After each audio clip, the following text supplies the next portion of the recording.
Please welcome Katie Thompson, Deputy Executive Editor, Business Insider. Good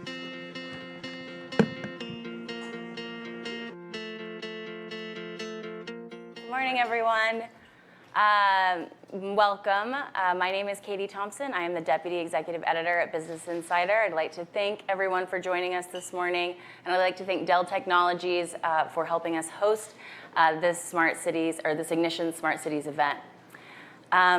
Today we're going to be talking about a lot of different aspects of the digital city. Cities around the world are going through significant changes, and it's being driven by population growth. In fact, by 2050, the UN estimates that some 2/3 of the world's population will be living in urban areas, and this will bring unprecedented challenges to cities and stretch their resources and services. But it's not just the population that's growing that's testing these resources. The people are also changing. And people are more connected than ever, and they want to interact with their cities the same way they interact with Uber or Amazon. In other words, they want things and they want them now. But as cities try to sort of address these population concerns and address the changing consumer habits of folks, they're looking at these technologies and realizing that there's opportunities, but there's also challenges, and that's what we're going to be discussing today. We'd like to invite everyone here to be part of the conversation, and to do that, we'd like to invite you, if you have questions, to ask them on Twitter and use the hashtag IgnitionQ. And to kick things off, I'd like to invite up my colleague and senior tech reporter, Antonio Villas-Boas.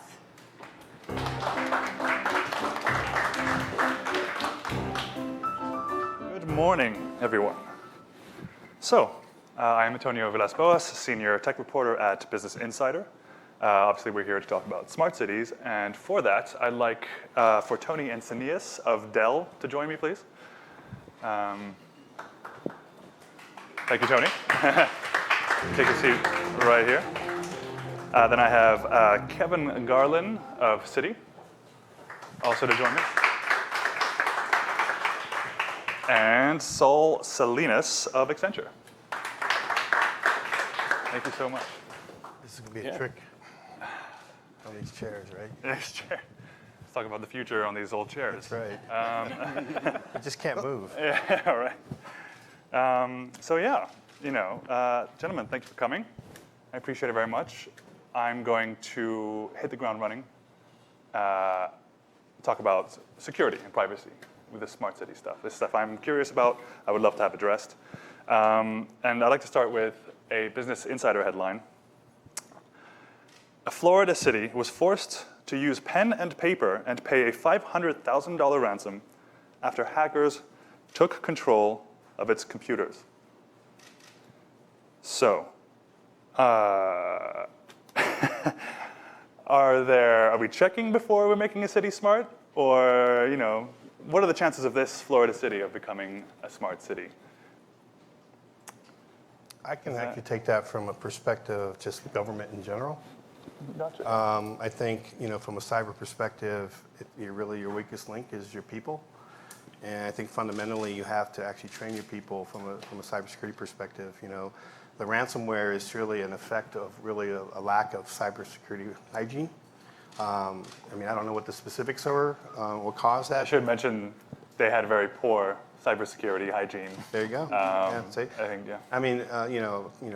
The security awareness training is critical. When I was state CIO for Pennsylvania, it was mandated that every Commonwealth employee, was, on a yearly basis, conduct cybersecurity training. But not only that, but there's also things that we did from a IT perspective. Our chief information security officer and his team would actively engage in phishing exercises and those type of things to test out, if the training is actually effective. So it's not going to happen, just happenstance. You have to actually be proactive when it comes to cybersecurity. So, but to answer your question, could this city become a smart city? I think they can. But it's a multitude of things that have to happen, specifically around technology and specifically around budget. Is this something that you guys look at very much, or is this maybe someone else is looking at for cybersecurity, vetting a place or locale maybe? I think the way that I would sort of begin to answer the question is, first, thanks for having us. It's nice to sort of be here in the same time zone. It's always a special delight to sort of present at the same time zone.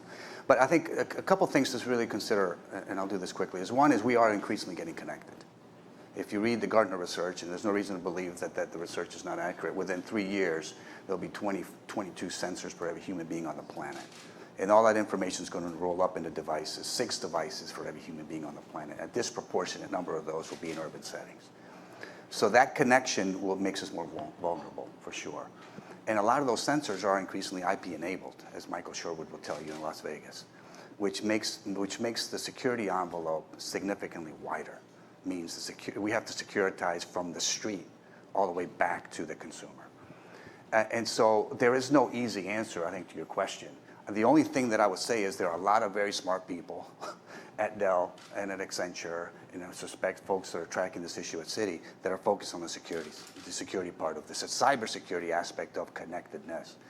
The one sort of piece of advice that I would impart is that it can't be a showstopper. Because I think anytime we sort of rolled up a new technology, whether it's the vehicle, whether it's the plane, et cetera, we enter into a social contract. We give something up by way of security in return for a benefit.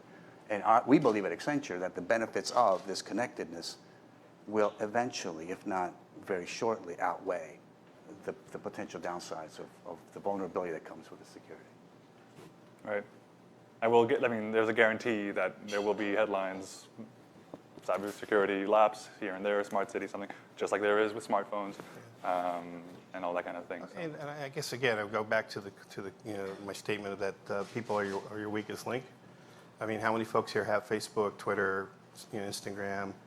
How many folks actually use their original password for their credentials from work on those accounts? Or if they don't, do they just change it by one character? The hackers know this. The hackers here are really smart. So if you fall into that boat, you're contributing to the problem. You're contributing to an organization that potentially could get hacked and establish ransomware. So it's those type of things, as simple as it sounds, really contributes to the grand scheme of thing of an organization being hacked. Mm-hmm. Mm-hmm. So should you be able to qualify as a town or city? Like, you have to go some kind of process? Like, yes, we have these measures in place. Well, there's a lot of mechanisms in place, and cybersecurity, the NIST cybersecurity framework for state government. Right. I'm sure everybody here has heard that. I mean, that to me is very fundamental, and that's really basic. And if you're not at that level, you really should look at it from that perspective. Mm-hmm. There's things that that governments can do. Again, I'll overemphasize this a lot. Is that you need to adequately train your people. Right. They don't know what they don't know, and unless you train them, you have to contribute to actually educate them. Right. And in fact, there are various methods to actually gauge the level of maturity of smart cities across multiple topics, including cybersecurity. So there are benchmarking tools, and you could probably so Google or use whatever preferable search engine you like. But they're out there. They're out there. In other words. So the issue is an important one, and it is, I think, central to whether a city can sort of succeed or not, frankly. And I think it comes down to skill sets as well. I mean, as you go down the hierarchy of government, whether it's the federal, state, city or county, city, the skill sets become less and less and less. So when you get to a city, I know as a state CIO, I still have struggled to get cybersecurity professionals into those roles. But when you're at a city, and I find it very how do they recruit? Because the pay's not there. Cybersecurity professionals are really in demand. Mm-hmm. I mean, there's 0% unemployment for cybersecurity professionals. So how do you entice them to take a job at the city of Washington D.C. or Philadelphia or Des Moines, Iowa? Mm-hmm. How do you do that? That's really a hard thing to do. Let's get to paying the cybersecurity guys a little bit better. Well, that's hard to do. Right. You only have so much money to go around. Well, that's something we're going to get to in a bit. Actually, is the money part. But first, something that's very interesting to me. We spoke about it a little bit earlier. Is 5G. That's definitely one of my beats at BI. And I asked you, so true or false? For a smart city to be smart, reach its full potential, or maybe even reach sort of a basic level of smarts, how or does that city need 5G? True or false? We'll start with you, Tony. I think it's fundamentally true, Okay. but I don't think it's the only thing that you need. Okay. And we'll get to that. Kevin. They need connectivity, whether it's 4G, 5G, or 6G, they need connectivity. Okay. I agree. I mean, broadband connectivity Okay. and redundant connectivity. So I'm not hearing 5G as the primary sort of tech, even though it seems to be like, this sort of smart cities, 5G connectivity, instantaneous connections is the Well, it's sort of the whether buzzword. there's a lot of investment going into 5G, Right. for many reasons. But so whether 5G or fiber, as long as I think to Kevin's point, it's broadband connectivity. I think that is a predicate for a smart city. And I think one of the terms that I used before is redundant connectivity, which is right now connectivity is a nice to have. I can use Waze if I want to, but if I lose my signal, I can get my way to point B, if you will. If we're successful, in 5-10 years, it will not be a nice to have, it will be a must to have. So critical things that I do during the day in the course of my work play or just at home, I will expect that real-time connectivity. So a drop-off in connection will no longer be acceptable to me, which means that we'll have to have, like I said, sort of redundant connectivity, 5G fiber behind it, and whatever other technology comes down the line, so that I'm always getting the information, not that I want, but that I need. Okay. You've probably seen a few headlines. Well, maybe I see them because sometimes I write them.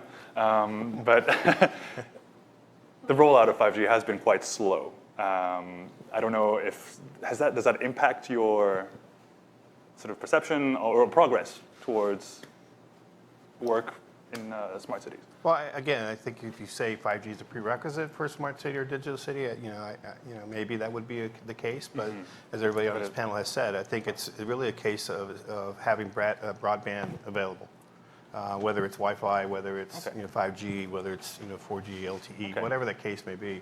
But I think obviously 5G is a better enabler for from a digital city perspective. But again, when we had the call a week ago or so, to me is not every city is going to have 5G. I mean, not every city is Philadelphia or DC or Vegas or New York. I mean, you got cities like Des Moines, Iowa, and Denver, Colorado, and Salt Lake City, Utah. When are they going to actually start enabling them with 5G? Who knows, right? So to me, I think that's nice to have, but from a smart city digital perspective, I think the concept is really enabled by broadband. Okay. So I would just say, as the non-technologist on the panel, I look back at historically as a consumer, right? Let's think about LTE. Let's think about 3G, right? These all went through very similar, who was the first mover advantage? Why was the implementation there? What's the incentive model? So I think we're seeing sort of just that same story, different chapter again with 5G. The enabler question is, are smart cities not happening because of a lack of 5G or because of all the other parameters that hopefully we'll touch on here, between underinvestment, between it's a city-by-city, case-by-case basis? There is, I think, a resounding sentiment here today that there is not going to be one sort of uniform path, right, to enabling a smart municipality or a smart state or a smart government. These things are going to blossom up all over the country, and then we'll see sort of best practices and also some bumps and bruises along the way. So from that perspective, is it 5G or all the other sort of things that, again, come into play here when you're talking about a multi-party, multifaceted ecosystem of a lot of moving parts? It's a really good point. I think 5G is a means to an end. And I think we have to do a better job of defining the end, whether it's Atlanta, whether it's Dubai, whether it's Singapore. And I think that's one exciting thing that we're seeing at Accenture, which is a sort of a focus on the ultimate benefits of these magical technologies, including 5G. So it's a bit of a chicken and egg. I think the business case, and we collaborate as my colleagues, I suspect, do as well, very closely with the telecommunications industry, whether it's the Verizons, the Sprints, the AT&Ts, and they're investing in 5G or fiber, but they're also doing it with an eye towards the ROI behind those investments. And the ROI is defined by consumer uptake. I mean, and so that consumer uptake has to be defined. You have to sort of define, what is the fundamental human experience that we're working on? Once that's defined and monetized, then the ROI becomes acceptable, and so you drop more 5G or fiber down. So it's a sort of a chicken and egg. So again, for us, what's exciting is we're focusing on the human element of smart cities, and then coming back in and saying, okay, we can deliver that, but let's ask the right questions about the human experience you want to change. Yeah, and I also think it comes, until there's a market, a value for the Sprints and the Verizons of the world to enable 5G in rural areas. I mean, I come from Pennsylvania, and when I was the state CIO there, it was a constant battle for folks in Scranton area or Erie, Pennsylvania area to even get limited broadband. Because the ROI from a market perspective wasn't there. So it's hard to convince a Verizon to invest millions and millions of dollars of infrastructure to put in place when they're not going to make any money out of that. So it's all about the criticality of these commercial providers. What's the value for them? That's where it starts. Alrighty then. Okay, so I'm glad to see we're not limited by the rollout of some future network, basically. Is there anything that you would, perhaps this is your chance? What would you change about that's something that's sort of an obstacle? What would you change about it? What would you remove that's something from in your way? Apart from money. Well, that's I was going to say that. Yeah. I mean, I come from the government world. Right.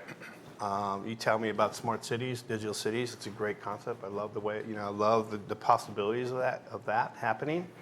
Specifically, if I'm a mayor or CIO of a big city. But my next question is, where's the funding going to come from? Right. I mean, is this an unfunded mandate that I'm going to have to try to implement? It's going to be impossible without adequate funding. And where's that going to come from? I know from a city perspective, a local government perspective, is it going to come from the state? Is it going to come from the federal government? Is it going to come from industry? Those are questions that I think still need to be answered. From my perspective, if I was still in the role as a CIO, I would love to do all these great things because I think it enables the citizens to get to where, it was mentioned earlier that the millennial generation and beyond are going to expect to interact with their government on their cell phone. But how do you get there from without adequate funding? Right. Well, where is this? Yeah, who's footing the bill? Well, if it's now that question, who's footing the bill?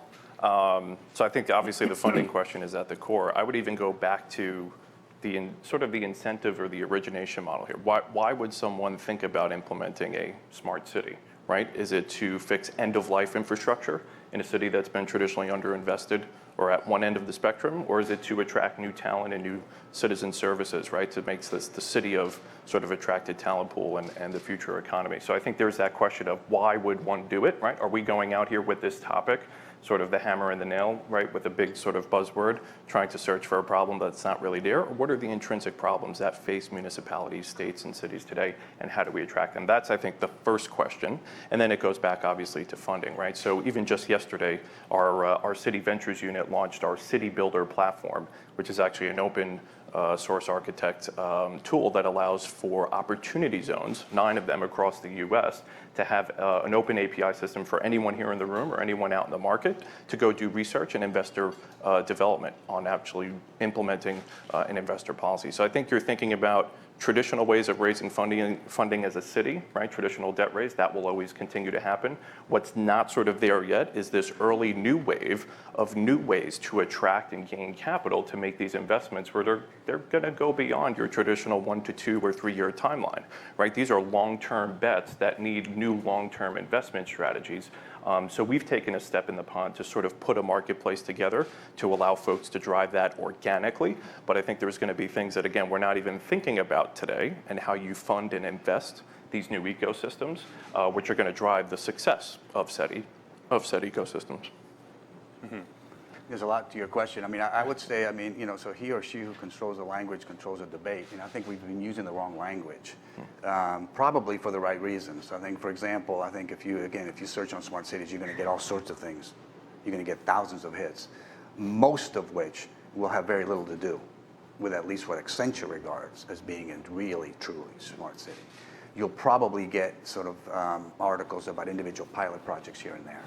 So on the one hand, I think we have to change the debate, perhaps even move it away from the topic of smart cities. By the way, we all use it, but think about something that's perhaps more descriptive.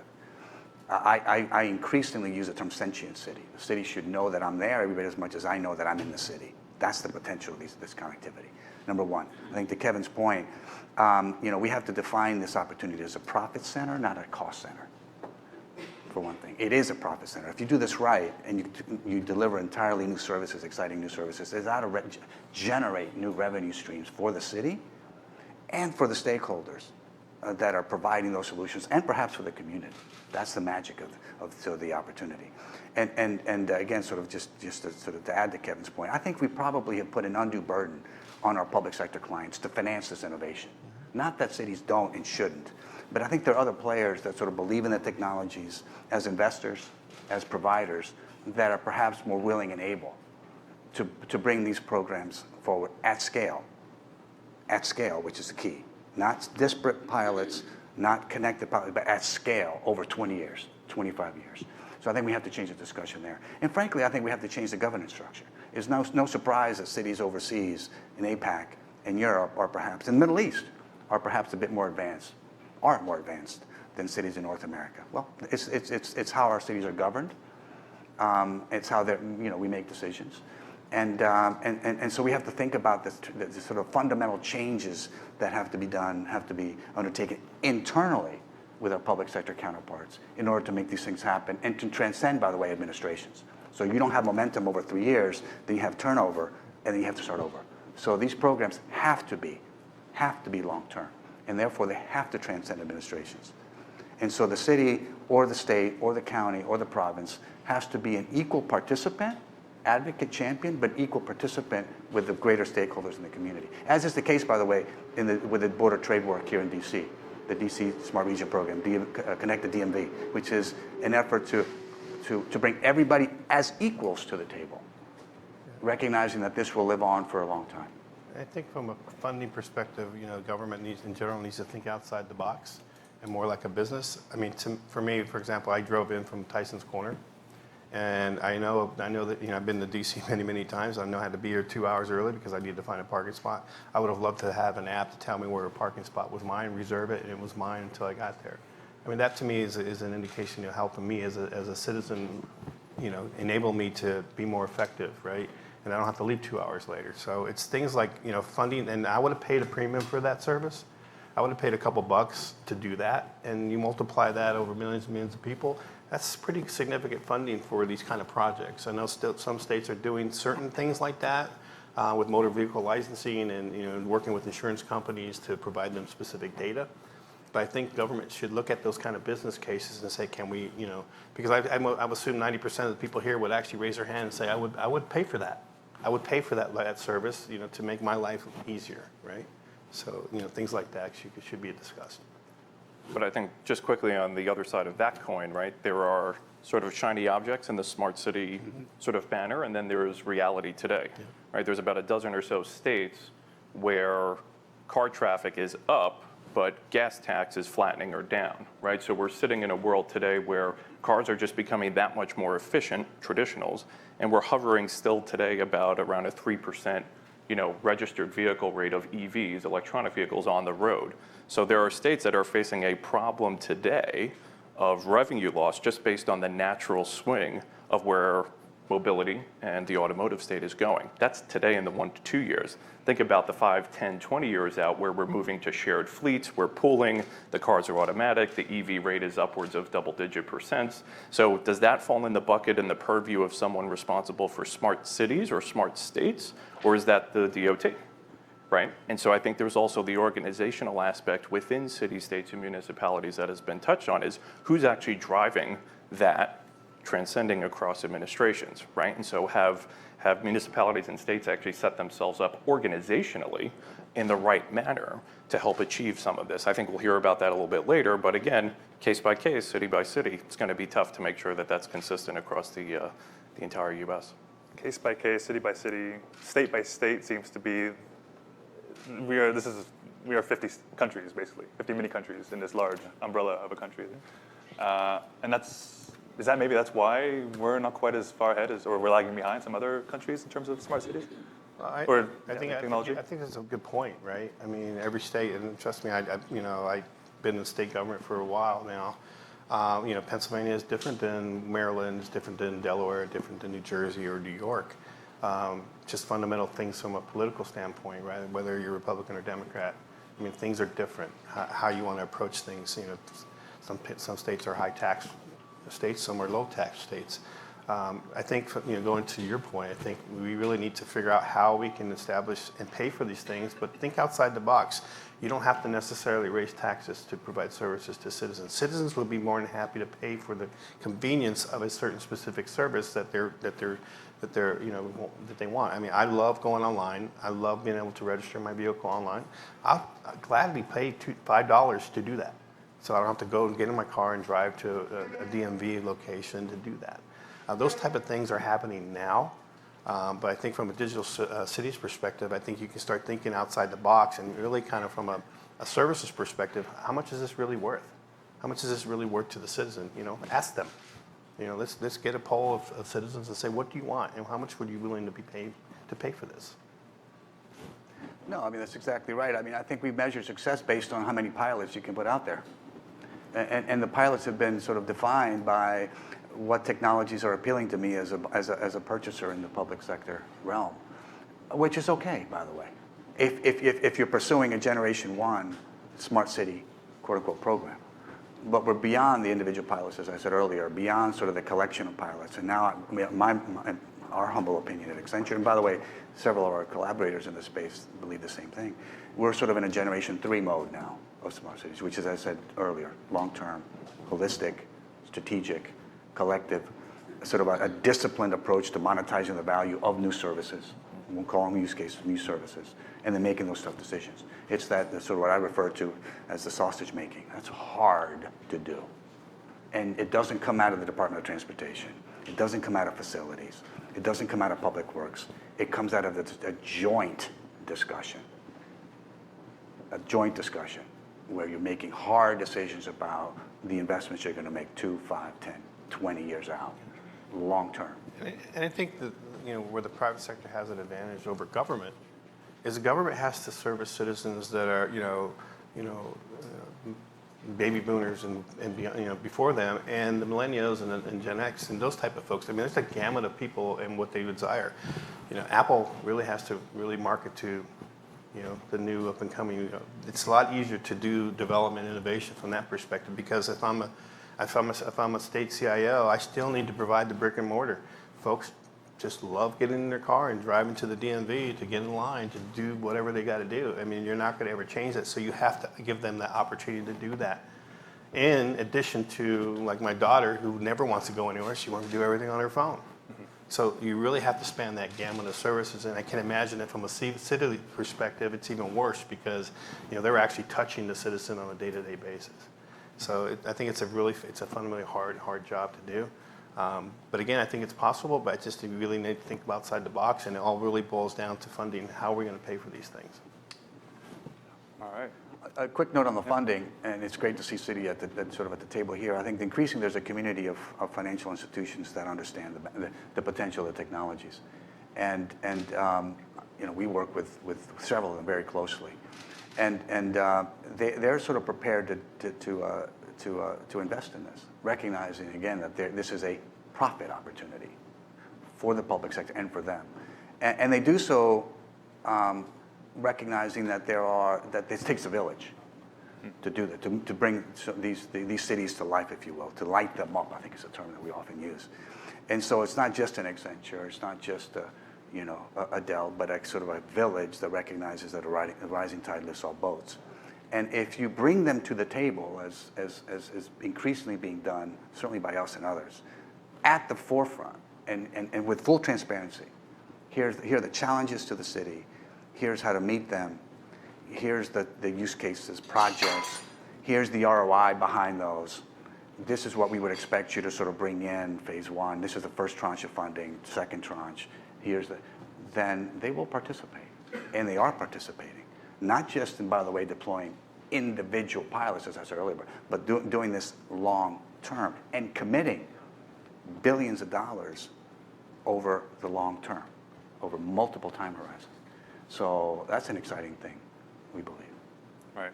Not getting the sense this is a thing you're going to go in real quick, make a quick buck, get out.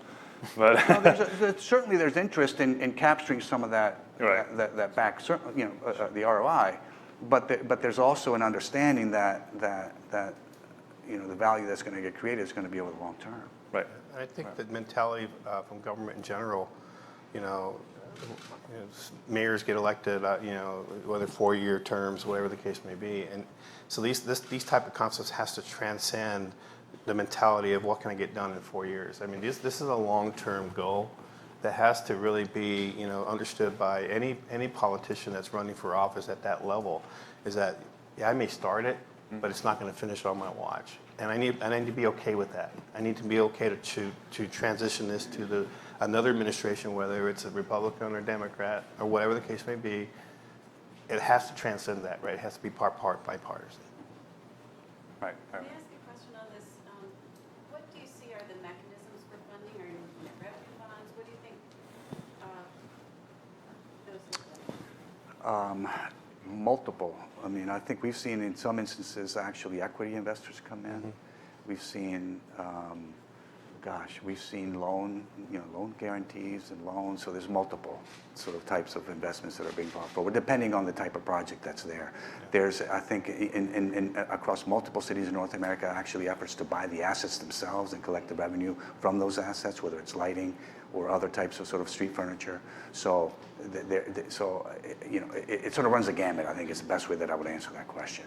So when you say that they're financial institutions that are ready to make big investments, are Yeah. they looking at more project finance kind of investments where they would be investors, or would they be more active operators? Yes and yes. It varies. We've seen both. Yeah, I think from a business standpoint, I've seen this happen in a couple of things. When I was CIO for Pennsylvania, specifically when we were outsourcing, our portal development, right? We had a company come in and say, we will do this for free for the government, right? It's not really not free, but nothing comes out of my operational budget to support this. But in exchange for that, they were going to collect a surtax for whatever it was, because the insurance companies always ask for data on drivers from the motor vehicle licensing information. And there's millions and millions of records that happen, and so if you get 25 cents per record, that's a pretty big chunk of change for these companies over the long term. So they look at that as a positive investment to do the development, to do the deployment, and to do the management of the system, right? But I think they need to, that homework needs to be done. But I think government needs to get out of their own way and say, you have some valuable information, you have something that's valuable to the private sector. Leverage that so you can actually provide services to the citizens that are in demand. So what if you're not collecting that 25 cents per transaction? Let the private sector invest in that, right? Let them do that. So those are options that you can do, and that's not the only one, but bonds are another one as well. But to me, I think we need to think outside the box as government. And that's where I think the exciting part, Saul, you mentioned, VC funding, right? There's big tech funding too, right? There's a lot of constituents within the overall assembly line here that have a vested interest in making sort of hard and soft dollar investments into the overall ecosystem. So I think, again, it's early days, but you're going to see the traditional off-the-shelf banking products that can come to bear for a local city or municipality, as we've seen over the past couple decades and centuries. But I think we're also going to see some really cool new ways, dynamic marketplaces, big tech, small tech, fintech, VC, PE funding come out to bring, again, maybe a little bit of a pilot in a certain area. By the way, I think pilots are good because the problem that we talked about of achieving utopia won't happen across an administration, a 3-year timeline. So small pilots over the next 3 to 15 years, actually a pretty good thing. Let's prove out some things for our citizens. Let's prove out things where we're leading with technology and failing, or let's prove out, again, that human-centered design where we're solving problems or bringing value-added services to a particular ecosystem. And again, that could all be funded by ways in which we're probably not even thinking about here today. To Tony's point, going outside the traditional box is probably the only way this, this sort of word gets, enabled in the market. Yeah, it's one of the sort of another exciting development that we've noticed is a lot of this innovation is coming out of commercial projects. So sort of back to your question, and therefore they're being funded by individual investors. I mean, let me give you an example. There's a project down in Tampa, the waterfront, called the Water Street Project. Commercial real estate group is called Strategic Property Partners, funded almost entirely by Bill Gates and a gentleman by the name of Jeff Vinnick, ex-fund manager, both of whom have recognized the magic of these technologies and the ability to bring them forward so that you can, again, deliver an entirely new experience in a space. And we're seeing that again and again and again. And we as Accenture are focusing as much on those commercial projects as we are in public sector for the reasons that Kevin described, which is they demonstrate the ability to bring this to life within a contained geography, a contained demographic group, within certain boundaries about sort of the projects and use cases that you would bring forward, and with flatter governance structures and quote unquote secured funding. Can I ask a follow-up question? Tony, you had made a comment which made me think in terms of the data being a new form of currency and its liquidity, which then brings to mind the concerns around privacy and surveillance. And I wondered if all of you could comment about those issues and how to resolve them. I think it's a good point, right? I think that's a slippery slope when you go down that path.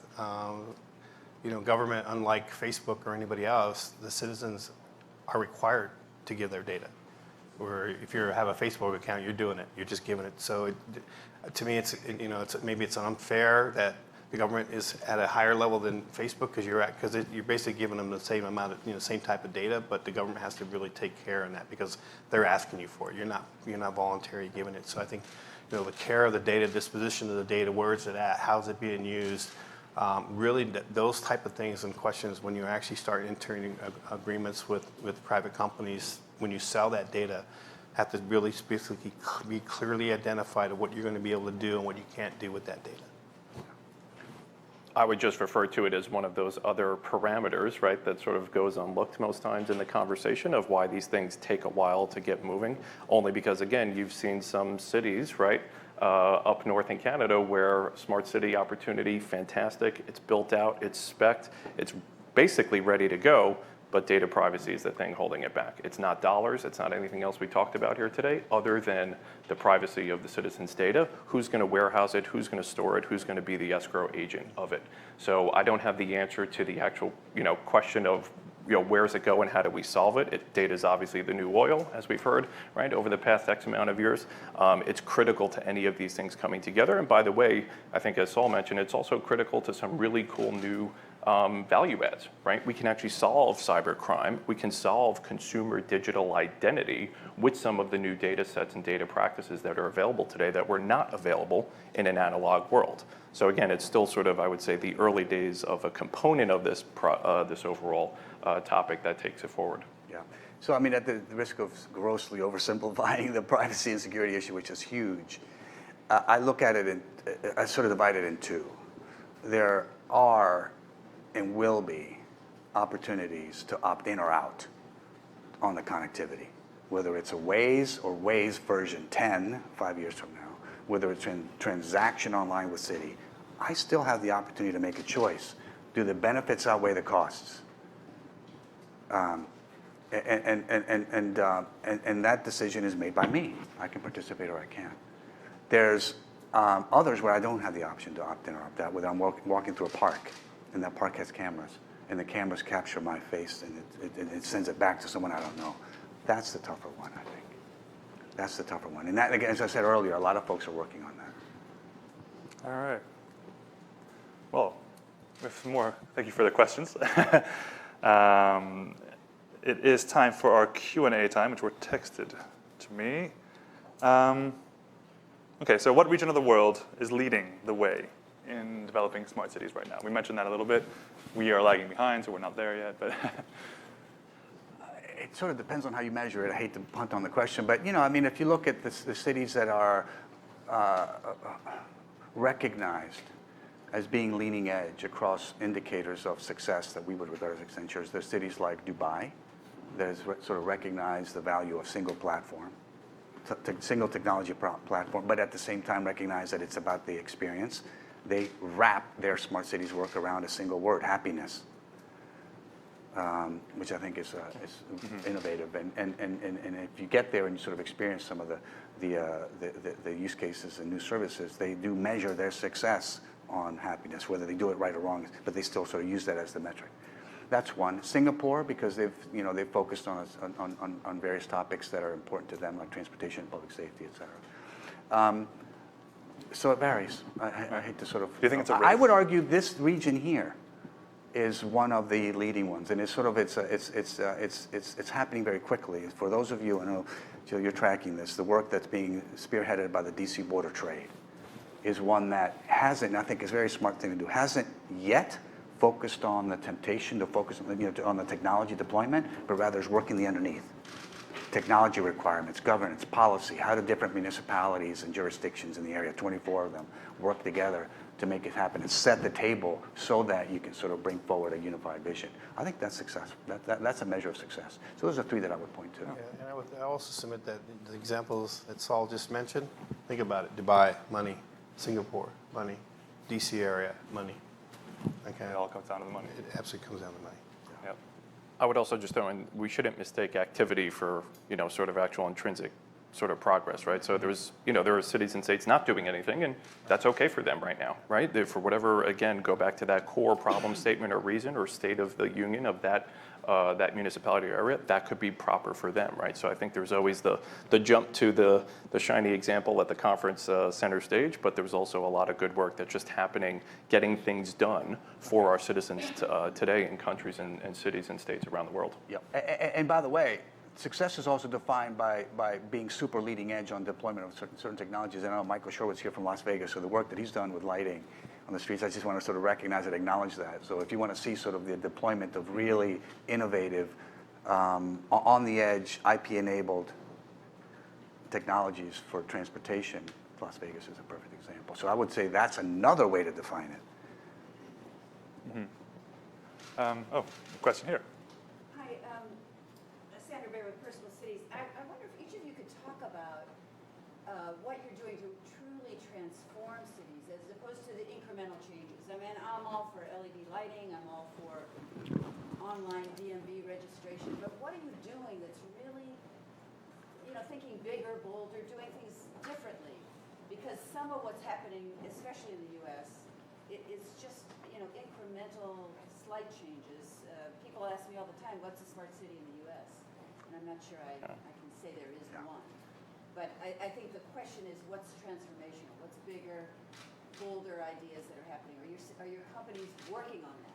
Yeah, I'll speak for, I've been with Dell a little over 6 weeks now. So I'm relatively new. But I've been with the public sector for a long, long time. And, I know that, I've been told, I've been corrected on a couple of occasions that it's not smart cities with respect to what Dell is doing. It's more on the digital cities perspective, because digital cities actually reflects more than just what smart means. I mean, digital cities is more than just enabling your refrigerator to talk to some, grocery store to order milk, those type of things. And Dell has actually fundamentally is really putting a big effort from a corporation perspective with a lot of the acquisitions. Dell Technologies is not your Dell anymore. It's not just PCs, right? I'm sorry, guys. I must interrupt real quick. We have to wrap up very soon, so if you could. Well, yes, Dell is doing great things in that area. I know we're getting to it. I was just going to say again, everything that we do at Citi is fully based on the voice of our customer. So we're working with our public sector and government clients in the U.S. and around the world to go exactly in terms of what their short-term, medium, and long-term strategies are. If that's incremental innovation today that we can help support, we're going to do that. If that's having a longer-term strategic view in terms of how we can bring a multifaceted constituency together to achieve that utopian vision that we're hoping for, we're doing that as well. So that's our approach. It's 100% based on what our customers are driving for us in our institutional group. I think the most transformative thing that we've done at Accenture over the last 12 months is to migrate the conversation away just from City Hall towards the greater community, and to sort of recognize that the challenges for a city and the outcomes that are delivered and the solutions ought to be a collective. And so we formed euphemistically what we refer to as the Global Smart Cities Dream Team, and it's a tightly knit consortium of players. In another term, we use a team of rivals. So it includes firms like, at the table together, by the way, AWS, Google, Microsoft, and Oracle, at the table together, recognizing that it's a 20-year play. AECOM, WSP, engineering firms, rivals, at the table together, bidding on same work. And by the way, doing the same work and identifying the work, even outside the auspices of an RFP. That's a pretty exciting thing for us. And the financial partners at the table, Nokia, Cisco, at the table together. That's an exciting development for us. Thank you, Saul. And Kevin and Tony, I really appreciate it, you guys. I wish we could go on forever. I have so much more to ask. and say. That concludes our chat, but I would like to introduce my colleague Graham Rapier, who will be continuing the conversation. Thanks, guys. Thanks, Tony. Thanks, guys.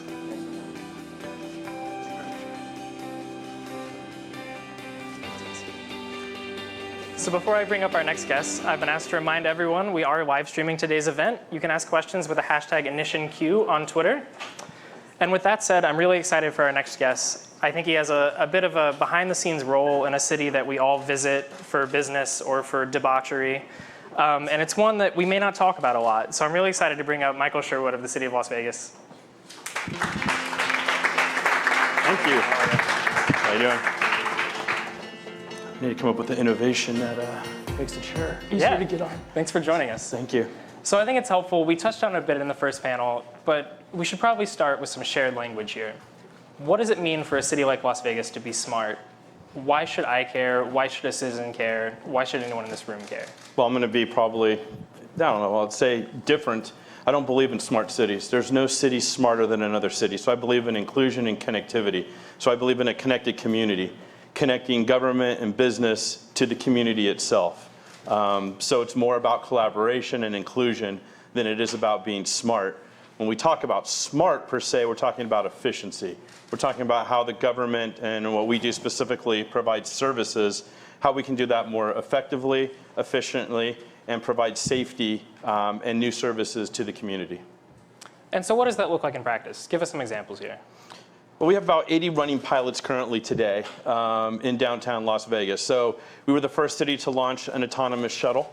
That was a year ago. It served 40,000 people. It actually did a loop downtown. We have 75 autonomous vehicles running in downtown Las Vegas through a partnership with Aptiv. We actually provide signal timing. So before the light turns red, we let the vehicle know the countdown. Or vice versa, if it's red, when it's going to turn to green. We've done a partnership now with Cisco, which we're doing using LiDAR in the intersection to prevent fatalities of pedestrians. So there's a wide variety. I'll give this group a sneak peek. We're getting ready to launch what's called our Smart Parks Initiative, which will be an initiative to provide park safety using a variety of sensors versus having random patrols of a public safety official using technology to alert to when there's problems, whether it be litter, graffiti, or whether it be to some type of disturbance. Great. So let's come back to self-driving cars. But let's talk about the parks first. We've all seen Minority Report. Do we really need cameras to know when to send city services to a park? I think there's a lot of misconceptions. I mean, here's the thing. So a lot of people just don't understand the technology. We use infrared. Infrared sees nothing as far as your facial features or who you are. What we're doing, if the park is closed at 9 o'clock and we see movement in the park, we're going to dispatch the proper authorities. There's nothing wrong with that. That is good for the community. We don't want crime building in those regions. During the day, we want to be able to count how many people go to a park. Do you want your government investing a lot of money into a park that no one uses? That's the majority of how most decisions are made today. They're made without information. So what we're doing is enabling departments internally with the information. So I think there's a misconception that people have seen movies. You mentioned Minority Report. I mean, that's the type of technology we're using, and that's completely nowhere near the type of technology we're using, nor is it providing the outcomes we're looking for. What we're looking for is to take an asset like a park, and in our goal of being a better community, how do we utilize that asset? One, it's a park. Can we utilize that as a charging station as well for people to charge their electric vehicles? Can we take the park and provide other services to the community and leverage that asset to the fullest we can? And can we provide safety services so that people that use the park have a pleasant experience? And it really comes down to those two things. I don't want to steal something from another country, but happiness is what we're after. I mean, the last panel asked, how do you pay for these things? The simple question is, if we build amenities, people will come. So all of you in this audience here and online, live where you live because either it's a great location, it's got great restaurants, it's got great schools. You live there because of the amenities. If we build the amenities, the people will come. If the people come, business comes. How does government fund itself? Through taxes, through a base. That's how you can kind of proliferate some of the smart cities investments that we've made is leveraging those strategies. It's simple business economics. Yeah, that makes a lot of sense. How do you make sure, though, that one park isn't getting all the attention? Park equity is something we talk a lot about in cities, and neighborhoods, of course, aren't equal. Sure, no, but I mean, I think, look, I have 6 wards, so 6 different regions and 6 different individuals I report to. I'm pulled in all different pieces. We have an innovation district, specifically in downtown Las Vegas, where we test and look to scale these technologies. But a lot of it has to do with, we go to the constituents and ask them for input. What park do you think has a need, or what one may have an issue that we need to look at? And then we work heavily. I think there's not enough emphasis that this is not a technology job. This is not just a technology business. This is a business of the community itself. So it takes the entire city. So we work heavily with our Parks and Recs department, Public Works, and maintenance and operations to get a feel for where the problems are, and then we can go after those ones first. Yeah, definitely. But I have to play devil's advocate there. I'm a young person, I'm registered to vote, but I don't really want to interact with my city government. How do you get people involved to something that they just want to go to work, go home, be with their family? Should they care about the city's IT department? I hope not. I mean, look, government is, my motto is, and this is personal, government should be accessible when you need it. If you want to pay a bill at 1 o'clock in the morning, we should be accessible. If you don't need government services, then it should be transparent. But if you want something, you should be able to get it when you want it. If you want to drive downtown, drive downtown. I prefer not to drive, so I prefer to do it online. So when we're making decisions, I mean, I think part of the onus comes back to you. If you don't want to be involved in government, then don't complain when your park's not getting the service. That's what I would tell you as just a one-on-one here, without everybody else in the room. I'd say, hey, call the mayor's office if you got a problem. But no, I mean, I think that you can't you can't hold somebody accountable for something that you're not willing to invest your own time in. Look, we're going to invest to make the city the best place we possibly can. I mean, my belief is Las Vegas is the best city in the world. And so my job is to ensure that the services are there and we're doing things in the most efficient manner possible. And you've got a little bit of history on your side by a lack of history, right? Like, this old building is beautiful, but this infrastructure is very old. Las Vegas, not necessarily the case. How does that help? Well, I'm from California, so we do have some culture and longer standing buildings there. Look, Las Vegas is an innovative town all among itself. We constantly build new types of properties, new entertainment venues. Las Vegas is looked at as an innovation capital for entertainment. We're working on doing that for business. But we do have some historical downtown areas that we're working on revitalizing and bringing them back to the historic look. But it's a city that is always looking for the next type of opportunity. We're building a giant globe that's basically a see-through sphere that you'll be able to sit into a music venue and light up all around. And so we're always doing things that are, I guess, what the norm culture would see as out there. But that's why we love you, because you all want to come and see it. And we want you to continue to come back and see it. Yeah, exactly. So talk me through 5 years, 10 years, 30 years. What does Las Vegas look like for a visitor that I might go to CES in January, or even just a citizen who's got to get to work and go home? Wow. So let me try to condense all those time frames down into a few principles here. I think what you'll see right away is nothing. You won't see a lot. What you will see, though, over the next 5 years is an infrastructure probably the most robust in the United States as far as being able to handle autonomous vehicle technology, as well as enabling people that have regular vehicles today to be part of that as well. Everything we do is inclusionary. So I think our traffic times will remain at a level that while the community grows and increases, our traffic will remain pretty robust as far as timing goes. I think you'll see Las Vegas pioneer what I will call public 5G, where we will roll out our own 5G network that the city manages and maintains. And what that will give us is the ability to deploy more sensors at less cost. I think that'll be talked about over the next couple of years heavily. And I think you'll see our Smart Parks initiative, which provides a level of safety to the community, as well as the ability to manage resources more effectively, as well as monetize resources. You'll see those type of things. Now, you're not going to see the earth-shattering things that I think a lot of people think about. But what we're building is infrastructure for the future. So I would give you the story this way. Do you want to live in a city that has open-faced sewers and dirt roads? You're a young guy, so the answer is probably no. Please make it no for this conversation. Definitely no. Great, perfect. So play along with me. So the next step would be, what's Las Vegas doing? So the sewer system today is what most cities depend on as a revenue source, as well as if they have utilities and other components. So what we're doing is looking at building that next generation infrastructure system that's going to support not only today's smart city, connected community type systems, but really goes towards a long-term, I call it more of my 4th generation smart city system, which we'll do a lot of show and fancy projects you'll hear about, but a lot of what we're doing is the underpinnings of the infrastructure. It's so that we can make those large vertical leaps. So when you talk about technology in the future, in 10 years from now, I hope the Boring Company's done. So I'll give you one tidbit. The Boring Company should be done with the underground people mover that is underneath the convention center, which I believe they started boring a week or so ago. So that might be what you will physically see.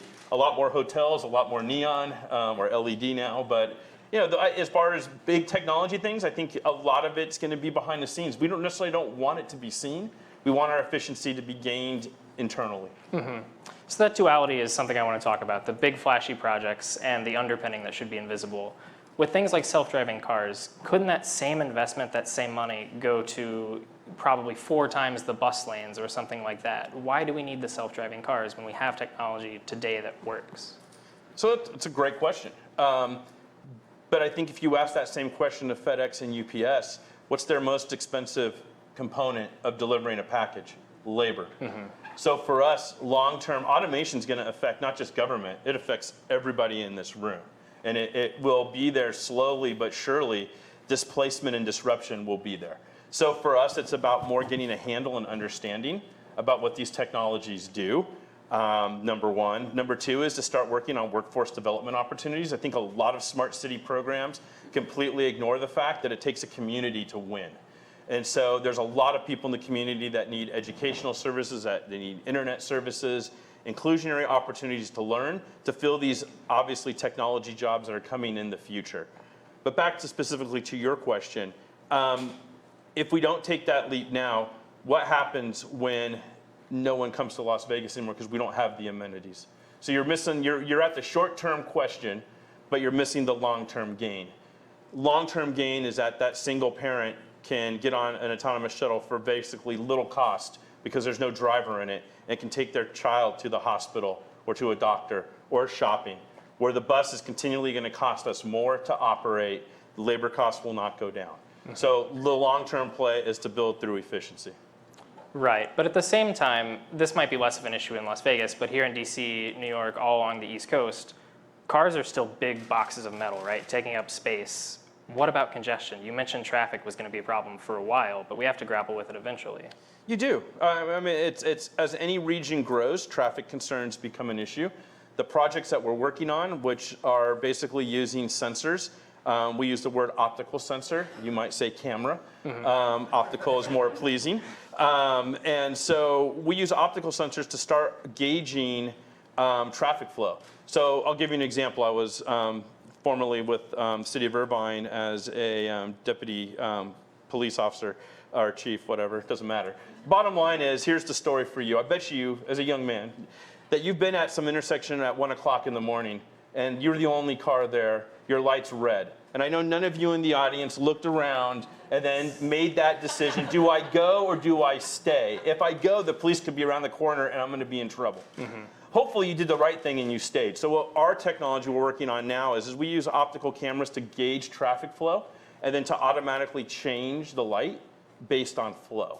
And so those type of technologies create efficiency, which we hope will keep congestion necessarily not take it away, but keep it at bay. But you have to make those investments, and someone's got to be first to test these things out. And so it takes a community spirit. but you only have so much opportunity. So for us, it's more about how do we stay relevant. There's some things that New York and DC have differently. You have a huge base of business outside of one type of business. So in Las Vegas, we have the entertainment business. You don't think of Las Vegas as the Silicon Valley of the desert. We need to diversify our economy. So we need part of these pilot projects and doing these things is also about drawing attention to Las Vegas, not just as a place for you to come visit, but as a place of technology, a place to have your business established, a place. So congestion and traffic is very important to us. We want to keep those times extremely low so that we have a differentiating factor and that we have the amenities that you want. It all goes back at the end of the day. You're going to live where there's the best amenities. Yeah, definitely. Especially in a world where you can live almost wherever thanks to the internet. Correct. But let's talk about these optical sensors or cameras. I got you trained. You're Yeah. good. Is there a world where it could see me leave my house, drive to work, my boss is going to know when I badge in the future? This is not Minority Report if it knows my every single move every day? You were late Friday, just so you know.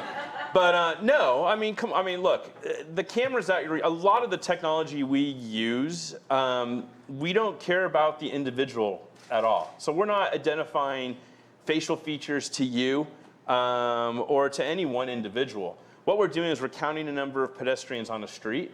A lot of our optical sensors don't even use vision that you think of like as a TV screen. They're blurred images where we're just counting the silhouette of an individual so that we know for pedestrian safety how many people are using a specific street and at what times is pedestrian traffic highest, so that we can start looking at correlation to pedestrian incidences, hopefully not fatalities, but using that data to either change our roadways to make them safer, or to do other things to prevent those type of things from happening. So I'll give you, I'm a great storyteller, maybe not all the time, but I try. We have a lot of one-way streets in downtown Las Vegas. And so we had an accident on one, and everybody was like, well, it's a one-time thing. So we put a optical sensor, and we started looking at traffic flow. And lo and behold, in a week, we thought there's maybe 1 or 2 people driving the wrong way. It was 12 to 13. So that's a high number, and definitely something we wanted to address. So in the past, most cities work by what I call the reaction factor, which is there's an accident, there's a huge outpouring, there's a fatality, a huge outpouring. City invests a lot of money into a intersection. That may have just been a one-time incident. What we did is we noticed there was issues. So instead of going out and putting a $500,000 signalized intersection in, we tried putting up some metal signs that said one way, go this way. We watched the data for a few weeks. We noticed that that wasn't working. We tried painting the street. It doesn't work well when the pavement's 130 degrees. The paint kind of comes off pretty quick. So at the end of the day, after 7 or 8 months of investigating and trying different techniques, we actually are going to put in the signalized intersection. But here's the thing. We use data to prove that that investment of resources was warranted. It wasn't a knee-jerk reaction. It wasn't something just because one person felt they had to have it because of one incident. It was done based on information and data. And I would counteract anything that anybody says, would you take your money and just give me $10,000? You can give it to me right now. I don't have $10,000 to give you, so. Just invest it. Don't worry, I'm going to make a return for you. Don't worry about it. No one would do that. So, well, if there is anybody, I'll be outside after. But, the bottom line is basically before cities invest, shouldn't they know the need?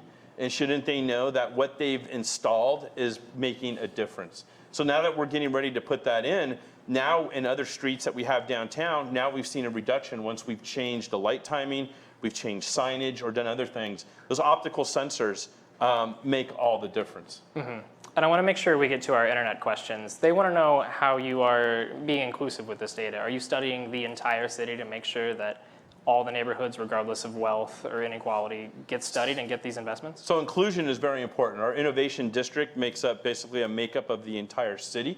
And so inclusion to us and transparency are probably the 2 biggest things. So most of the data we collect, we put out on our open data portal. And that's available to the public to download and to use. We do that for a lot of reasons. We also do that to hope that people can make their own applications with our data and help create economy through that. So lots of opportunities there. But yeah, inclusion is, if it's good for one, it's got to be good for all. So we don't look at charging people for services. That's already what government is here to do. We're looking at how we can use efficiency and savings in other areas to pay for these systems. Yeah, and I think we have time for one more. I'm sorry, time is a little short. The internet also wants to know about a certain billionaire that we cover quite a bit on Business Insider, Elon Musk and his Boring Company. A couple other cities said no, there's better ways to do it. Has he really found a way to make tunneling cheaper? We've been tunneling for 100 years. And talk me through that decision there for the conference center. Well, it's really above my level of influence within the city. Look, I mean, Las Vegas is a city of firsts. People said we'd never have a football team. We have the Raiders. Thank you, California. So we have a hockey team. Who would play hockey in the desert? So never undercut or underestimate Las Vegas's ability for the community or for the people who are resilient and extremely innovative. We had a real tragic incident over almost 2 years ago now, and the city has not only come back, it's flourished, it's pulled together, and it's been able to move forward. So regardless of who it is, the city will be the place to be. Absolutely. I think that's a good place to leave it on. Michael, thank you so much for your time. Thank you. Pleasure. I'm going to turn it back over to my colleague, Cadie Thompson, for our next panel.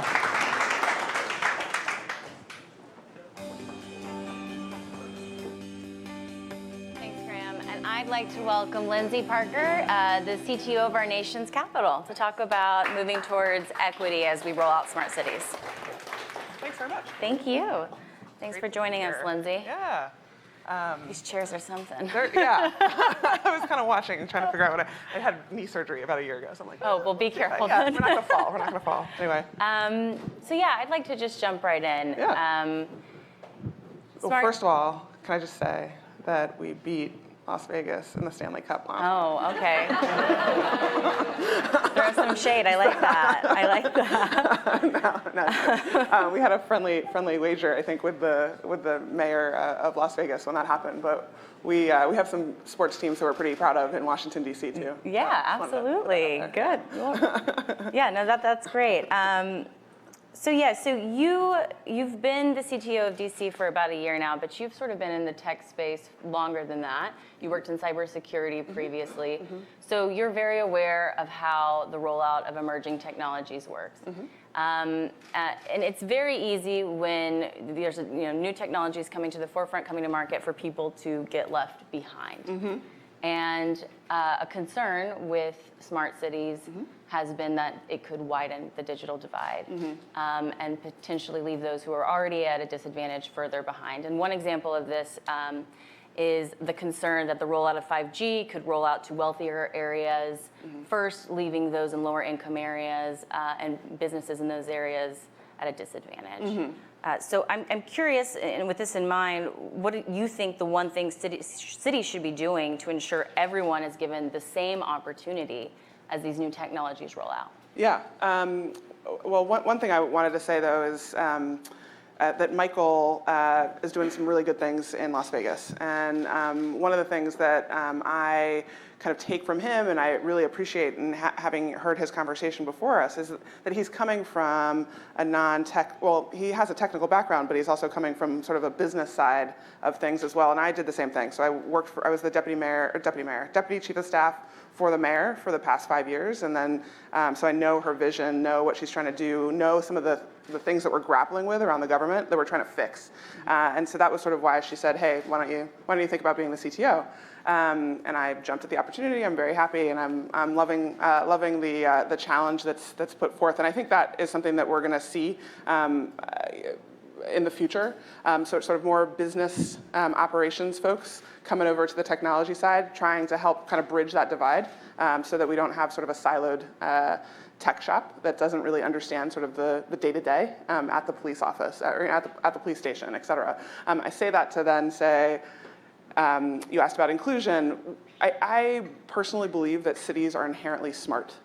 So this whole concept of a smart city is interesting and something to think about. I like to talk about the fact that we're moving into sort of a smart city 2.0 in Washington, D.C., where smart city 1.0 was kind of a death by pilot scenario where we had a politician that would go out to Las Vegas or go out to San Francisco and see something really cool on a light pole and be like, hey, let's do that.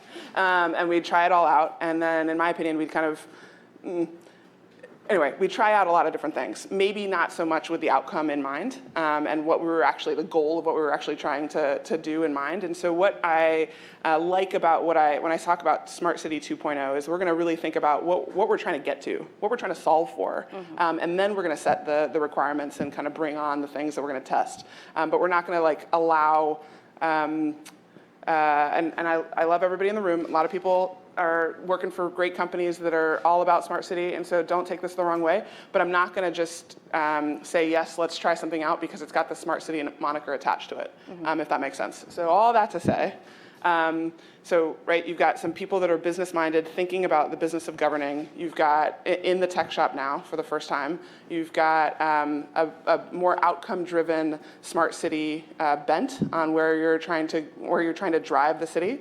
and so what that means is, back to your inclusion point, is we've got to also make sure that the values that our city espouses, those are inherent in any technology that we're developing. So the mayor talks a great deal about the fact that we value our diversity. We kind of think of it as a strength here in Washington, D.C. We want to make sure that we're not Silicon Valley in some respects, that we're thinking about all the different aspects of what our solution might have to be utilized by. Is it a single mom trying to get her kid to school? Is it a deaf or hard of hearing citizen trying to utilize some type of technology where they're supposed to communicate verbally? So those are the kind, we are, and I talked to you a little bit about this the other day. I think inherently government is always been looked at as, out of date, 10 years behind the times. I think we have to be in some respects because we've got to take care of a lot of different kind of communities and make sure that we're inclusive as we're pushing together outcomes or putting together solutions. I think that gap, that 10-year gap is narrowing. People are expecting us to be even faster at making sure that we're taking care of all audiences and bringing on the newest and best technology. And so that's where the struggle is real, I think, for Michael and myself. Yeah, absolutely. So sort of though, touching on the inclusion aspect, you're moving slow sounds like it's part of it, right? To make sure that you are moving carefully. Carefully, okay.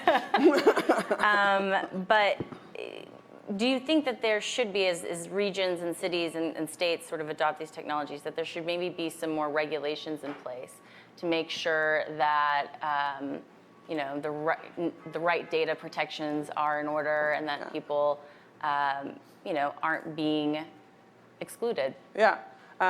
So my background is policy. That's sort of what I've done. A lot of innovation policy in my past, and so this is going to be. I'm going to answer your question in a weird way. Do I think we need to create more regulations? Ooh, I don't know. I don't think so.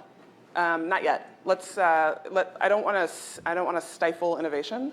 Right? But I do want to make sure that we're channeling innovation in the right way. Yeah. So how are we making sure that my team is diverse? I've got different pairs of eyes thinking about the solutions that we're bringing on so that we're asking the right questions before we say yes, right? We're almost demanding the market be more inclusive prior to selling me a product. So that's where I am right now in terms of new products. That being said, next February, I'm going to have all of our vendors and other technologists come in and talk about data security. I think we really need to sort of rethink how we're requiring folks that take government data and put it up in their cloud, how we're holding them accountable for those standards. So I'm not talking about FedRAMP, but I am talking about. I think that's one way to do it. But I am talking about making sure that we're not putting regulations out that are too onerous. I don't want to be like the only city in the world that asks somebody to do X, right? That means that nobody's going to come here. But I do want to make sure that we're approaching it in a smart way. So we're going to do it together. Is that a fair way to say that? Yeah. And so with the rollout of these technologies, especially in the U.S., because it's happening quicker here, it feels like there's going to be a lot of economic opportunity. And you see companies already trying to tap into this. You have car companies like Ford thinking about using 5G for autonomous vehicles to improve mobility in cities. Yeah. And but this also means that jobs are going to change. Yep. And different skill sets will be needed. And so I'm really interested in what you think about, or how you're thinking about this, first of all, and what kind of plan you have in place to make sure that folks aren't replaced by automation in a lot of ways. Yeah, I think, yes, new solutions are flying at cities in the US when it comes to smart cities, but I would argue that the Netherlands, London, Dubai, a few other places, China's talking about 6G, are way ahead of us. So, but what we are sort of the largest democracy that now has to grapple with this. I think I'm in a unique position because I work for, some of you don't know, I'm the Chief Technology Officer for Washington, D.C. government. It's a local government. We're here. There's 702,000 of us. Who knew? We're a city, county, and state government all combined. So I've got the police force, and I've got a university. I've got our public schools all on my network. 800 miles of fiber. We installed it. We operate it. We maintain it. And so I think that we are. And the last part of your question was, remind me.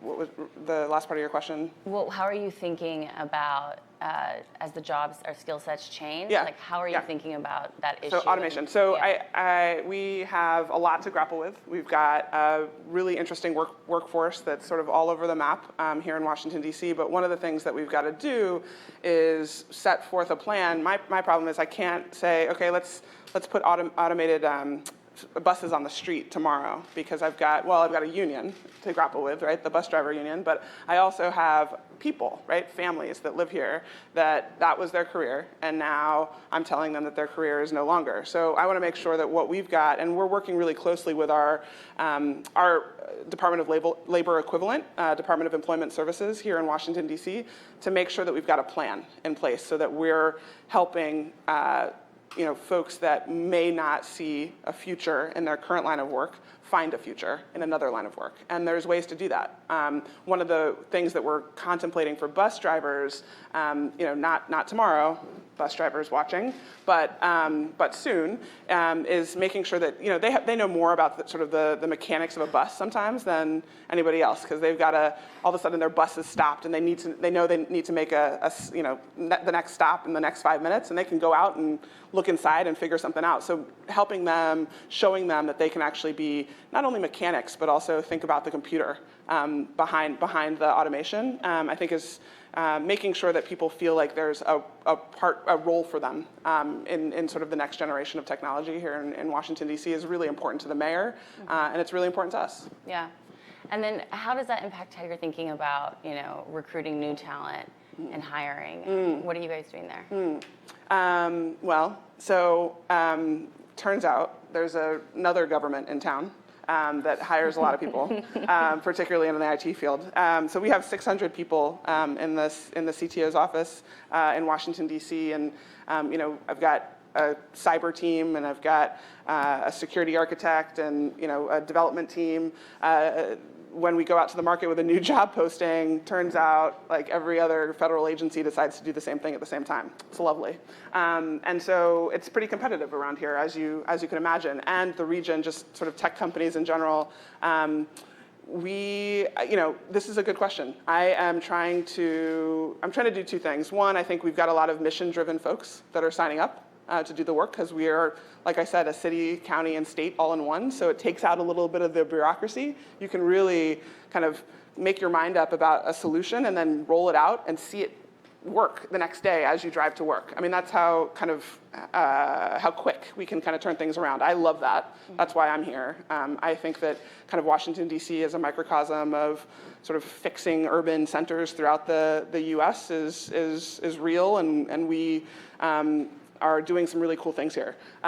Secondly, though, I'm trying also in FY20, this fiscal year, to test out some pay-for-performance ideas. And we're doing it in association with our lab at DC, which is a social behavioral lab. So they're going to test out sort of what drives people to come to sort of work, where I can't pay them, I can't pay them as much as Amazon necessarily, but I can, potentially give somebody a second day of telework or a third day of telework.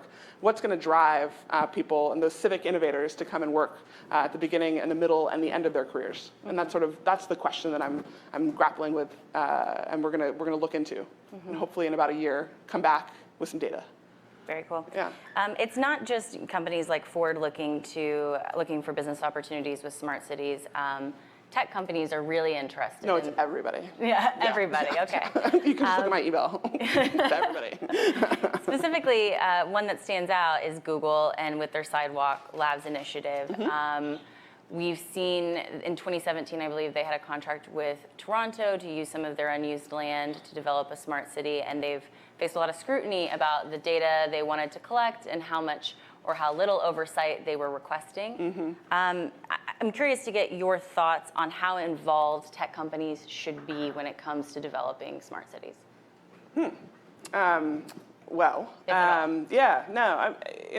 We're all a part of this. I mean, that's sort of how I talk to. I started the job in January. I keep saying February of this year, and one of my first orders of business was to bring in the community. So all of our vendors, and then others in the tech space in DC, to kind of get a feel for what they're thinking and what we're doing wrong and how we need to better organize ourselves.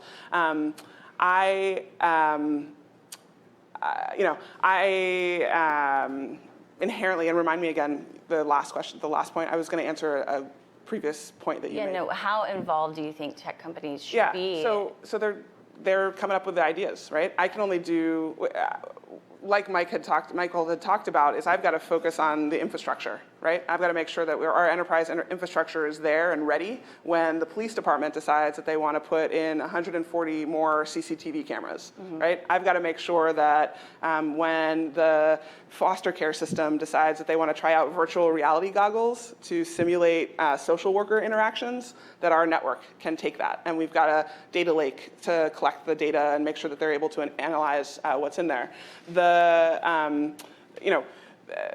So therefore, I think we need everybody. We need everybody at the table making good decisions. What I don't want to do, though, is get myself so comfortable and cozy with one vendor that I am not able to ensure that I've got a redundancy. I'm not able to ensure, turns out we have different objectives, right? A business is trying to make money. I'm trying to protect and make sure that our residents get services that they're expecting.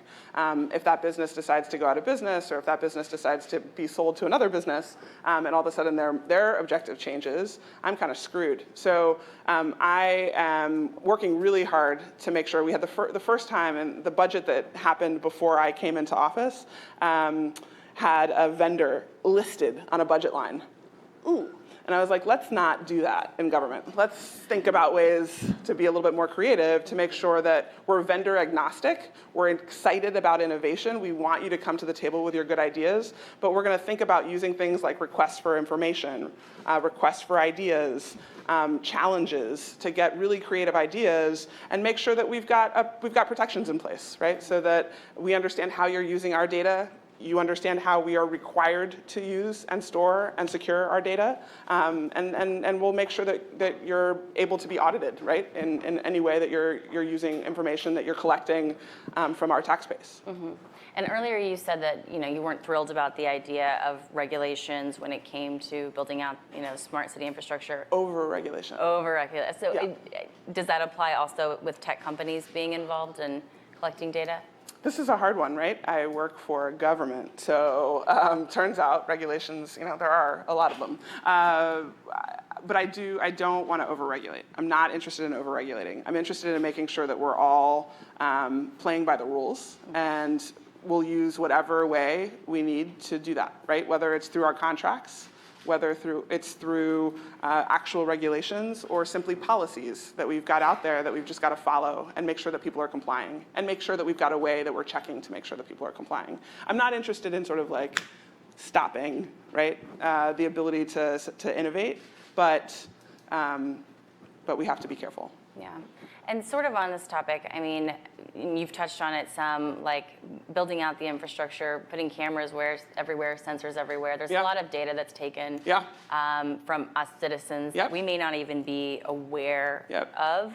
And while there's the potential, to help public safety and health and mobility by using these smart systems, there's also the potential for that data to be breached. Totally. And it's also the potential for, that data to be used in ways that may cause discrimination. The algorithms are only so smart, and they're usually biased, because of the people they're created by. So I'm curious to get your thoughts on how you're thinking about this issue, because it's a very real issue, and we've already seen it with the rollout of other technologies. Yeah, I think you might have touched on it in another panel earlier today, but it's always funny to me that people will just sort of give over their mother's birth date to Facebook, but when it comes to the government, they're like, what are you doing? Well, let me tell you that Facebook has much better algorithms to figure out what's going on in your life than we do. And then that's sort of a big problem, right? Like one of the things, if you were to go around the 87 agencies that 87 DC government agencies that sit on our network, they would all say they want a case management system. They would all say that they want a new CRM that actually monitors the things that they need it to monitor, right? It's not sales. We don't sell things in government, but we need to monitor trust. And are we building trust, and are we adequately getting services out to people that need them? All of these things, should actually talk to each other. So historically in government, as many of you know, each agency has been able to sort of buy whatever they want, and they can kind of do whatever they want to with that. But in order to get better, and what I kind of touched on this at the beginning, is I believe that the future of government, we need to make sure that you're having an Amazon experience, right, when it comes to government. So you should be able to sign into something if you want to. You don't have to give me your information, but if you want to sign in, username and password, you should be able to see, Brandy is a Ward 2 business owner, and she's got kids in school. So, hey, Brandy, your business license is coming up is about to expire. You need to go here to get it re-upped. Your kid needs to be, you need to apply for your kid's school for the lottery for next year. And FYI, we're about to pick up leaves in your community. So all of those things, right? That experience is what we all want, right? It's why we have online banking on our phone. It's why we sign up for, it's why we all have Prime accounts probably in this room. And I want to make sure that we're thinking about that. That's sort of the vision, right? We're bettering the digital experience for government, for people that are having to interact with government, right? Visitors to a city, residents of a city, businesses that work here. But in order to get there, we've got to do a lot of engagement prior to that. And one of the things, you talked about how 5G is going to sort of push some neighborhoods behind, put neighborhoods behind. The truth is, just sort of an educational gap will put those communities behind, whether there's 5G or 6G or no G, we are going to have to make sure that we're helping those communities understand sort of how to protect themselves online, like they would in their home, and how they can see the benefit of using technology in the future. And that's what we really have to we have to do that in order to be able to better the digital experience for everybody. Yeah, and I mean, making this platform where people can easily access all their information sounds great. Sounds very much like the Uberification or, like the Prime example you used. Mm-hmm. But how are you thinking about protecting people's data?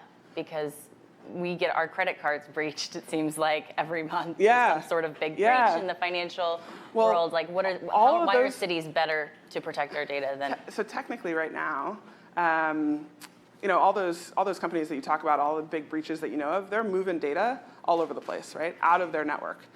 We don't, right? I operate a mainframe. Right? You're not going to steal that. Like, you're just not going to. So we inherently, maybe because of we're sort of late to the game, we do actually have more protections in place because we have to, right? We've got a whole bunch of federal government requirements about who can access data and how, and we have to make sure that we're auditing whether or not those standards are being complied to every year. at least twice a year, right?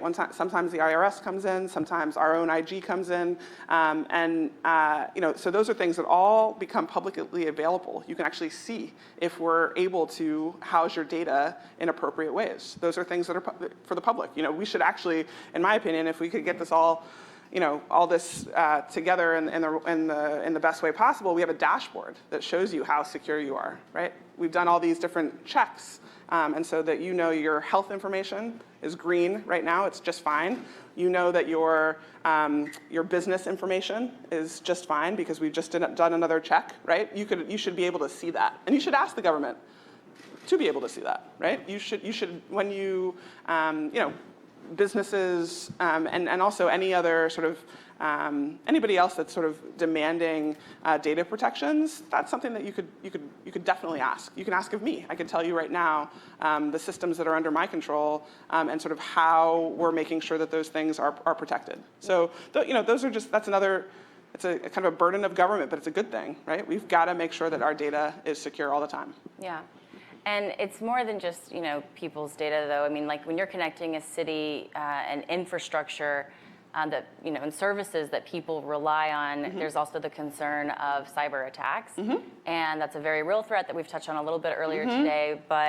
And we saw earlier this year, I think it was in May with Baltimore, being held hostage by a ransomware attack, having to pay $6 million to get access to their own systems. Like, what are you guys doing so that doesn't happen to you? And can you confidently say that it will not? No, I'll never say that. No, that's what keeps me up at night.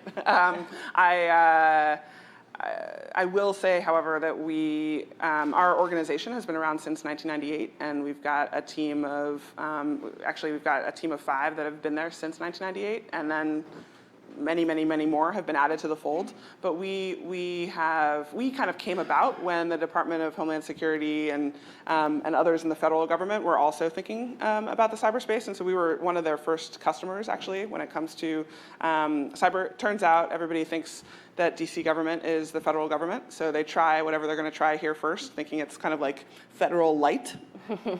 Can we get in? Can we get in? And then a week later, we'll tell the federal guys, DHS, FBI, hey, this is what just happened. And then they'll see it happen again the next week, but they'll be ready for it. So we have a pretty robust system. I hate saying this in something that's live streaming because I think it invites people to come and make me kind of eat those words. But we are very thoughtful about it. It's something that we're thinking about every single day. We've got a layered defense, and we're only as good as sort of the information that's out there, right? So somebody that comes up with something completely new, like that's what's gonna make sure that I don't ever go to sleep for the next 3 years while I'm here. Yeah. Yeah. Well, we are out of time. Oh, no, thank bummer. you so much for joining us. We appreciate it. And thank you all for joining us today. In your notebook, there should be a survey card. Please fill it out and let us know what you thought of the event. And please join us out in the lobby for networking after this. Nice. Thank you. Thanks. Thank you.